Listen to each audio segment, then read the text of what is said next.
So I'm Rachel and this is Richard, and we're both from Cochran. I've just put up here our declarations of interest. As we're both employees of Cochran, our declarations are fully available on our website. Richard's got none to declare. The declarations I have on our website are not related to ME or CFS, but basically relate to employment I had. I was employed at Cochrane and then went elsewhere and came back in December 2019. So I did some consultancy work for Cochrane before I came back. I perform methodological peer review for Lancet papers sometimes, and I was a guideline lead on NICE guidance, but none related to ME or CFS. So in our presentation, we're just going to cover briefly what is a Cochrane review, and we're talking about the update of our exercise therapy review, criticisms and plans for the update. We're going to look at consumer involvement in Cochrane generally, the authorship of the updated review, the role of an independent advisory group in the update, the process and timeframes for the updated review, how we plan to involve people with ME, CFS, and how we'd like to communicate with our stakeholders during the process. So first of all, just a quick run through of what a Cochrane review is. So it's a systematic review, and it aims to synthesize research evidence and answer a question. So in this case, what are the effects of exercise therapy in ME, CFS? And systematic reviews take a systematic approach to the evidence. So they search for the literature and evidence and set criteria around what types of evidence they will include, how they will extract the data, and what analysis they will perform. And as Josh just said, we in Cochran publish Cochrane protocols, so we set this all out before the review is conducted, so that's all set out prior. So the life cycle of a Cochrane review, if anybody wants to know more, there's some training resources, evidence essentials, and it goes through some of the steps in the pathway. Oh, sorry, I meant to use my laser. But basically, a research team is assembled, define a research question, and you consider logistics. So, who will be your author team? Are there any conflicts of interest? In Cochrane, we register a title, plan the review methods. That's the protocol. And then you carry out the review, and you may come to update it later on. We also, on our website, we have a feedback mechanism. So if people have any comments, queries, criticisms, they can raise that on a comments section. So a bit of background about the exercise therapy review. These are the major sort of milestones in the review. So the protocol was initially published in 2001. The review was published in 2004, and then an update was published in 2015. After that, we received a number of feedback comments through our website and criticism of the review, particularly in 2018. And then in October 2019, we published an amended review, which tried to address some of the criticisms, but we were aware that it wasn't able to address everything, and we announced plans to update the review. So some of the criticisms we had on the review, first and foremost, was a lack of patient involvement in the review. Changes to the analysis. So as we mentioned, there was a Cochrane protocol, but there were changes to the specified analyses. Concerns were raised about the largest trial. I think everyone's probably familiar with the PACE trial. That there was a lack of discussion about the findings from other systematic reviews and how that related to the findings in the Cochrane review. Concerns that the conclusions of the review were not supported by the evidence in the review, the low quality of evidence, uncertainty about the adverse effects, and it's just dropped off the bottom there, but the criteria for diagnosis in the original trials. So in October 2019, we announced plans for the update, and we announced that we were going to go back to the start, so relook at the protocol, and involving an independent advisory group of patients and clinicians to assess the protocol again and consider the update. So I'm going to hand over to Richard talking about Cochrane's consumer involvement in general, But we do recognise that in the current version of the review that's on our website now, that it didn't involve consumers as Richard would like to express that we do in Cochrane in future. Thank you. No, that's all right. Hi, so I'm Richard Morley. I'm the Cochrane Consumer Engagement Officer. It's my privilege to support patient carer involvement in Cochrane's research. And we heard quite a bit about that this morning. It was really encouraging to hear people talking about patient involvement. It's something I feel very strongly about. Cochrane also believes that consumer involvement, patient involvement in research is really important. And we co-produced this statement recently. It was published in 2017 about why we think it's important. And we think it's important because it produces better research, because it improves the way that research is taken up, because it becomes more transparent and accountable, it generates trust in the way that the research is produced, and also because people expect it of us. Our funders expect it of us, our consumers expect it of us. So that's why we think it's important. It's Cochrane's policy to involve consumers right the way through the cycle, life cycle of the way that research is produced. We have a long history of it since Cochrane's foundation, when the Cochrane Consumer Network was established in 1994. We have great examples of consumer involvement at review group level. We have a network of consumer peer reviewers. We have people who write and edit plain language summaries. And more recently, we're developing a big network of people who are translating our research from English into other languages. So you have a long history of doing it. It's not evenly done. And it varies across review groups, Cochrane's editorial groups, and in other ways too, the extent and the nature of that involvement. So we were groundbreaking in 1993, but I think other people have caught up with us and overtaken us in many respects, and it's something that we're trying to address. We know that we need to do more. Here's a couple of studies that reveal this. There was 2 papers called Consumer Involvement in Cochrane, All Talk and No Action, which is a challenging thing to read. But here's the evidence to say why it isn't happening. Consumer evidence was reported in only 10% of protocols and 15% of full reviews. There may be a reporting issue, but I suspect that that's probably true. And then a second study showed that in 44% of the reviews where consumer involvement was reported, it didn't specify what that involvement was. So it could be tokenistic, it could be excellent, it could be all the way through the research cycle. We just don't know because we're not reporting it effectively. So to address this, we established something called the Active Project, which is about bringing together Cochrane authors and consumers, patients, bringing them together to find a way of addressing this deficit. And one of the things that we did some systematic reviews and developed a framework for thinking about how we should involve healthcare consumers in the production of Cochrane evidence, well, in evidence synthesis.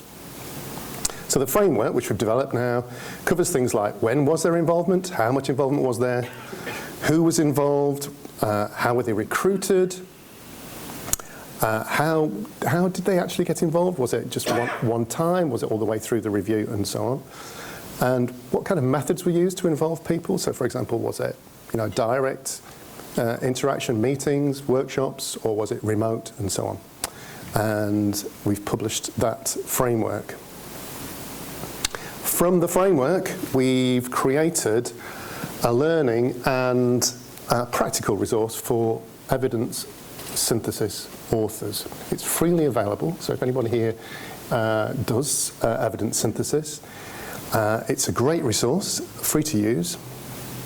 And these are the kinds of things that it covers. It covers what's essential for good practice, so things like ethical considerations, funding, and so on, how to recruit, how to involve people, and when to do that involvement as well. It's a great resource, it's interactive, lots of case studies, examples, downloadable resources. And this is part of that framework. So this is the life cycle of a Cochrane review, right, as Rachel was describing, from developing the question right the way through to disseminating the evidence. And now we're going to use this opportunity that we've been handed, really, which is to review, or to revisit that review, that contentious review, and to test the model, the framework that we've developed. So these resources and this framework are going to inform the way that we take this review forward. So now I'm going to hand back to Rachel, who's going to tell us how we're going to do that. Great, thanks. Thank you.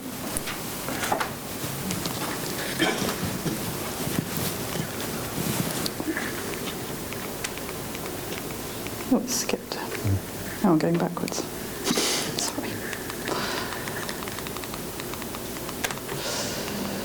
So, as Richard mentioned, Cochrane has developed this resource, and we've been using it to consider how we can use it to update this Cochrane review. So in regard to progress we've made so far on the update, the author team of the current review have stepped down, and we've agreed that we'll include systematic reviewers from Cochrane Response. So they are Cochrane's evidence consultancy unit. They're professional reviewers, and they will be co-authors of the updated protocol and review.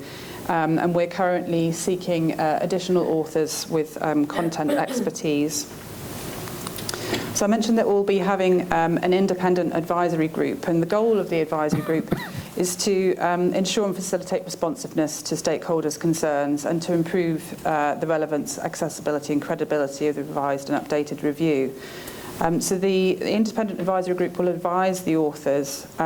We don't want to prescribe exactly what the group will do, so the first meeting will be thinking about the specific role that the group think they can achieve, but some of the things that we thought they might consider are around advising on the language used to describe ME/CFS, key issues in the review's current protocol, reviewing drafts of the protocol and the review when they're about to be published, potentially suggesting peer reviewers, looking at the revisions that the author team make following peer review, and considering issues that are raised either by peer reviewers, stakeholder groups or other readers of the Cochrane review.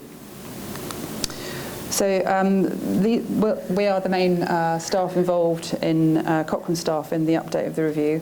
So I'll be project managing and coordinating activities on the update, providing advice to the group on Cochrane process and policy and point of contact for the update. And I'll be liaising with the IAG lead.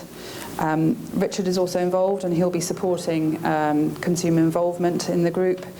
And our editor-in-chief, Carla, won't be involved in the day-to-day management of this update, but she'll be responsible for adjudicating disputes between the IAG and the author team if there are any.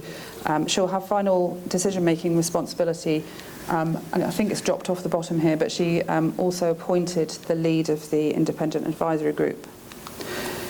So the group will be comprised of people from different geographical locations, and we'll have a concern for gender balance. And we want to have a range of experience and expertise on the group. So people living with ME/CFS, clinicians, researchers including a systematic review methodologist and the lead of the group. And it will be a maximum of 10 people. So the lead of the group will recruit the other members into the IAG. Will facilitate discussions, so chairing meetings, coordinate responses from the group, act as a spokesperson, and they will also be convening communication channels for our stakeholders.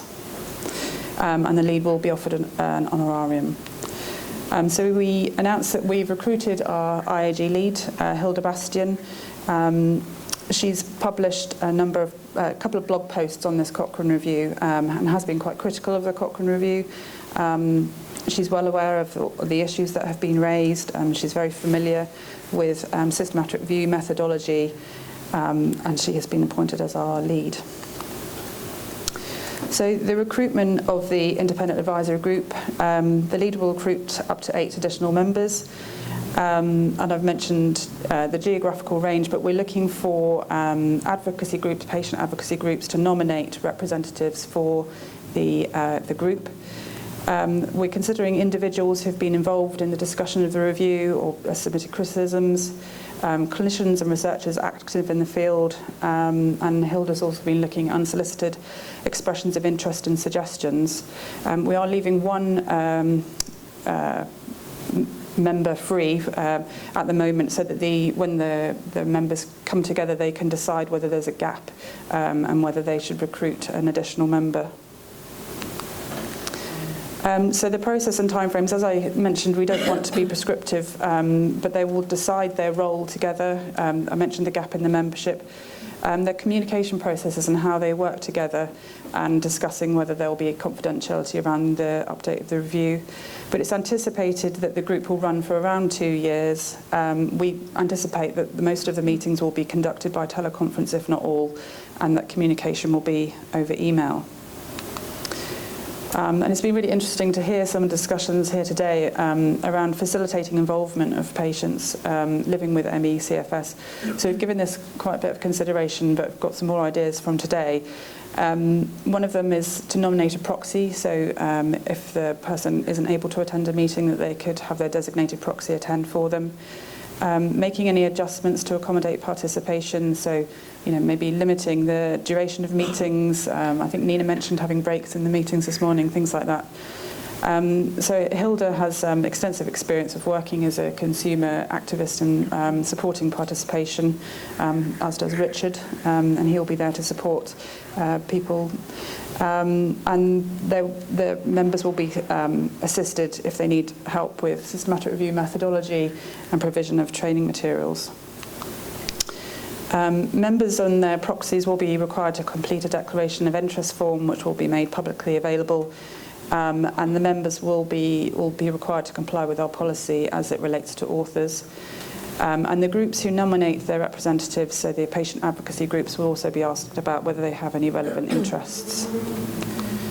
So we've been thinking about ways to communicate progress. We just put up a website today with information about the project. It's basically the information in this presentation. But if you would like to contact the independent advisory group, there's an email address here, and media inquiries. And we think that Hilda will likely convene an email discussion group for people who are interested.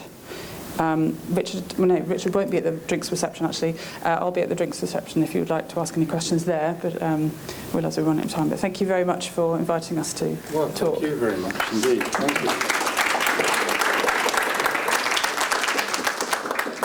Right, so we're on the closing few minutes, but I think there's going to be a few questions. Nina, I'm going to start off. We'll bring you the microphone. That's it. What other experience does Cochrane have of an illness where there are lots of different heterogeneous subtypes and an evolving narrative? Because part of the issue with reviewing articles, and also nice finding this with the guideline development, that the usual pyramid of levels of evidence isn't really applying, and we don't have that sort of higher level of evidence to rely on. But what patients are saying is there is evidence out there, it's just small scale, and there must be something that adds those small scale bits of evidence together and the patient voice to actually give that a role in this field. Yeah, I mean, I was in the session discussing evidence just now, and was thinking, it's such a heterogeneous condition, and we're talking about people respond differently. So, you might have an RCT that finds no difference because people are all responding differently. I don't really It means know. we're ignoring all of those small-scale, very interesting studies on exercise physiology where there are maybe 20 or 30 participants, and it's really, really good science, but at that small-scale level. And I think that when there is a disease like this, the approach to actually the way you're teaching people within your organisation to do the same logistical sort of systematic review, it doesn't apply. So we're hoping that the advisory group will be able to assist the authors to think about the methods and the type of studies that are going to answer the question. So we hope that they will advise our authors on what processes need to be and evidence needs to be included. Okay, brilliant. Thank you. Thank you. Thank you for raising that. We have a question over here. Yes, please. So I guess as a carer and in contact with the patient community, the Cochrane review is one of the things that's really concerned patients, and it took a couple of patients to really tear it apart. Cochrane and ahed and actually still haven't withdrawn it, even though it's not worth the paper it's printed on. You have a new plan. You don't seem to have consulted patients in forming that plan at all. But the plan is, therefore, to then later consult patients. It would be a good way of drawing trust in would have been to try and consult patients in the formation of that plan that you're now presenting, rather than, later we'll consult patients. So the patient community won't feel consulted. So the independent advisory group will include patient members in order that they can decide how they will inform this review, and they will decide their role, and they will be able to give their advice to the authors on some of the issues. We used the resource, the project involved resource about, we really do want to involve consumers and patients. We don't want to alienate people. And this is the way we're trying to go about doing that. And if there is feedback on how we've started off this process, we'd really welcome it, because we don't want to alienate consumer members or patient members. Good. Thank you very much. Any other points? Yes, Jim? I'll just shout out. Following on from the previous point. Hello. The project is going to run for 2 years, you were saying? Approximately. We don't know currently, because... So what about the current review? Sorry, say that. Will the current review's status change during that period, or will it remain in place? It will remain in place. There's a link from the review that includes our plans to the update. And as I mentioned, we've put up a page today with the information about the update, and we're hoping that we will be able to link from the review to the update page, should people want to see what the plans are and how the progress is going. Yes, please. Hi, thank you for coming today.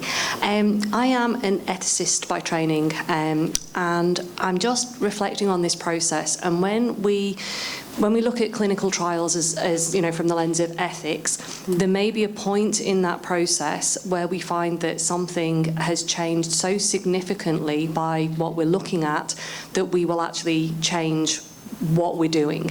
And I'm just wondering if there would be a parallel on this, that at any point in this process, because you've just said that the old review will stay up for 2 years, could it be during the process that you will find something that would mean that you would take the old review down? Could you respond to the evidence that you're looking at en route? I'm not sure I can answer that question. I don't know. It wouldn't be our normal process. Cochran... Your normal process? No, I anticipate that it won't be our normal process. And this, coming and having an open discussion about how we involve stakeholders, particularly in a really heterogeneous condition, we're really doing new things for this review. So I can't see, in our current processes that would happen. We've tried to indicate from the review that we are planning to update, and this is the plan. But it's something I can take back, to think about when, if we do find something that really affects the current position, maybe that would change things. Yes, please. Do you have other reviews where you've got this sort of very small difference between this quality of evidence that passes your assessment and the quality that doesn't? It's a thing that's happened since the York review, that we've seen this sort of like false division between what passes and what doesn't, and what passes is very questionable as to the value it actually offers compared to how the review is then written. And so having just heard from another review, Scottish Public Health Needs Assessment, on their epidemiology update assessment, they're quite clear as to the very low quality and the very low difference in what they are considering and what they rejected in the review process. I see, yeah. So I think that there are many reviews with very limited evidence from randomised controlled trials, or randomised controlled trials that have a lot of issues with them. We assess the risk of bias of trials that are included in our Cochrane reviews. But there are definitely other reviews where the evidence base is very limited, if that was your question.